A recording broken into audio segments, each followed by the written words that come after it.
I really just wanted to test out this Chrome extension that I made. Now, this is my first Chrome extension that I've made, so I really don't know how well it works, but I have tested it not during a live stream, but using other live videos. So the thing is, I am using the chat because I want the chat messages on the screen that I select. So if someone leaves a message, then I can show it on the screen, and I can see, since no one is in here right now, if I can type a message and then have it displayed on the screen.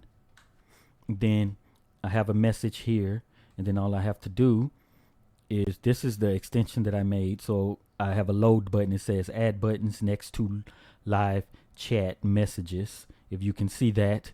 And there's a clear button, and you'll see how that works. So load, if I load, and it's already not working.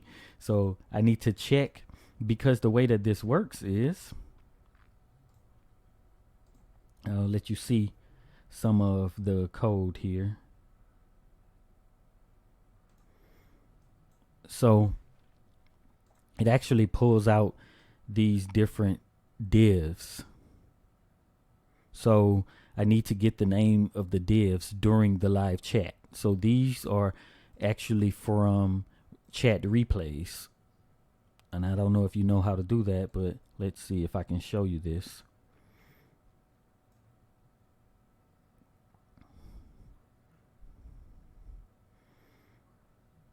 So the part that I want is specifically this.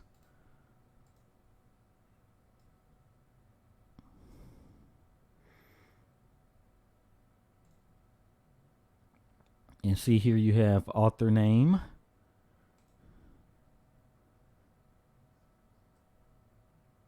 author chip, live scope renderer, and I could probably check my console to see if there are any errors, and there aren't, except clone node of null. I don't even know what that means. Let's see if I can clear, because it's also communicating with the backend database. So it has to send the messages to the database, and maybe I could check the database to see what message is there.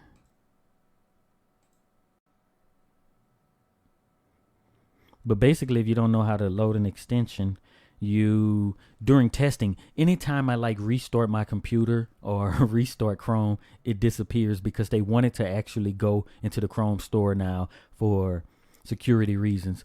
But you just go here, you load unpacked, and then you select the folder that your extension is in. So yeah, that's how that works. And I have no idea why this is not working, but this is why you test in a live environment, so you can know.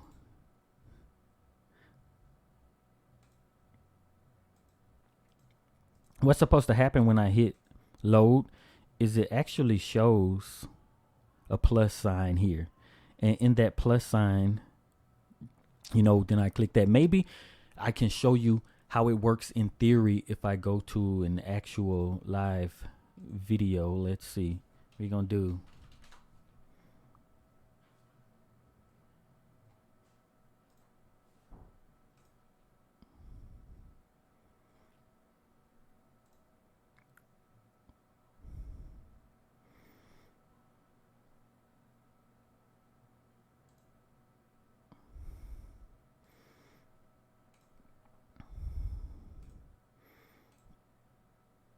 So this is what I want on the back end.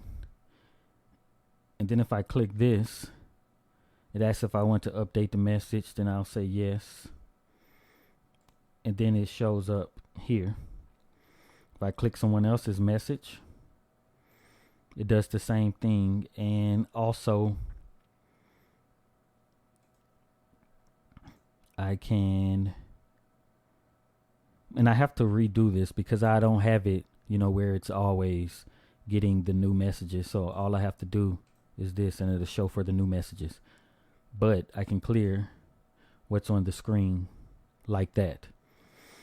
So it's basically taking this message, putting it into a database, and from that database, there's another website that's running on WAMP, and on WAMP, it's getting, well, the website built that's hosted on a WAMP local server. It is getting the information from the database, and then that website is embedded into OBS, and that's how it's able to show on the screen. So all I need to do is figure out the correct way to get the messages from the back end as opposed to from the front end here. On the back end here is where I need to get that. And now that I am on the back end and I have a test message here, if I leave the screen open, then all I have to do is use that message right there for my testing, and then it can actually be working in a live environment setting. So that's what I'm working on right now. Let me know if you have done Chrome extensions, if you would like to see more stuff about Chrome extensions, because I really do think that there's a lot of stuff that I need to do inside the browser that I don't always get to do. And, I'm going to work on that, and hopefully it turns out okay.